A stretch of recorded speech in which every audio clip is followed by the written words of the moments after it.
This budget has been touted by the government as being the end of austerity and the start of the recovery, or building on the recovery for the people of the country.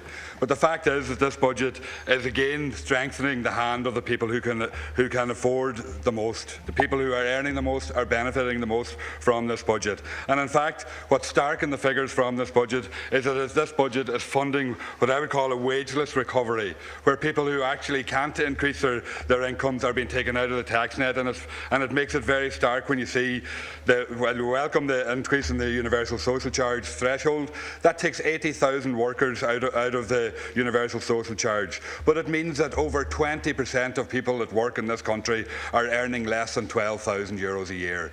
That's a huge indictment of this government. And we see that they throw us the top of having a low pay commission established in 2015, which will take a number of years to report. But what we see is that low wages and low pay is enshrined in this economy, and this is the economy, a minimum wage economy, where 900,000 workers don't earn enough to even pay tax. And that is what this government is lauding, and that's what this government is promoting as a so-called recovery in our society. The government talks about the tax credit for the water charges. It will mean nothing to those 900,000 workers who aren't in receipt of a fuel allowance and cannot benefit from them. Those workers who don't pay any tax, don't earn enough to avail of the tax credit. They will be hammered with the full cost of the water tax next year, because they cannot earn enough to avail of the tax credit. And even those that do benefit from the tax credit, the government makes a big play of the fact that the average charge will be €240 for a household next year. That means that if you can avail of the tax credit, if you're earning enough to be able to, you'll benefit to €48 for the year. So this tax credit is a whitewash. It is a reaction to the 100,000 people that were on the streets last Saturday opposing this tax, and the many hundreds of thousands of people who will continue to oppose this tax, because it is fair, it is unjust, and you are enshrining that with the measures that you've introduced today in the budget, where low-paid workers will not be able to avail of the tax credit that you have introduced, and low-paid workers will not be able to avail of the social welfare benefits that you've introduced, supposedly to ease the burden on them as well. So we see your changes for what they are: nothing. They're a whitewash against this unfair tax.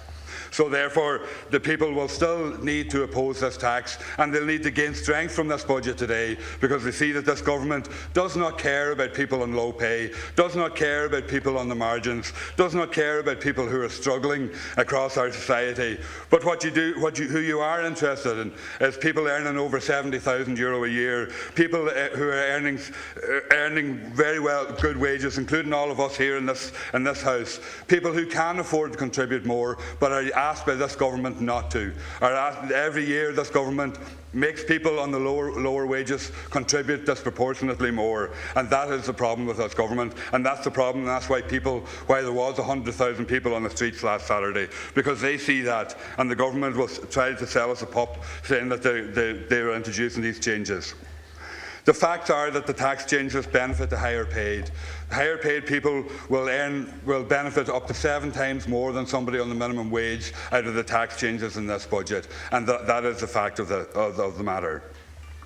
In relation to the housing crisis, the government is making much of providing social housing over the next 4 years, up to 2017, of something like 6,700 houses will be provided.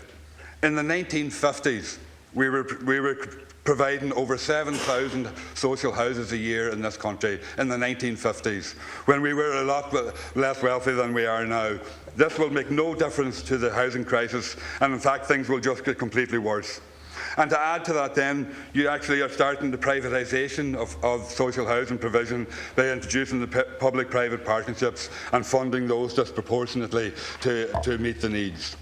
And in terms of people who are dependent on rent supplement, they actually, in the social welfare budget, has provided for a reduction in funding of 14% on rent supplement, and a reduction in supplementary welfare of 36%.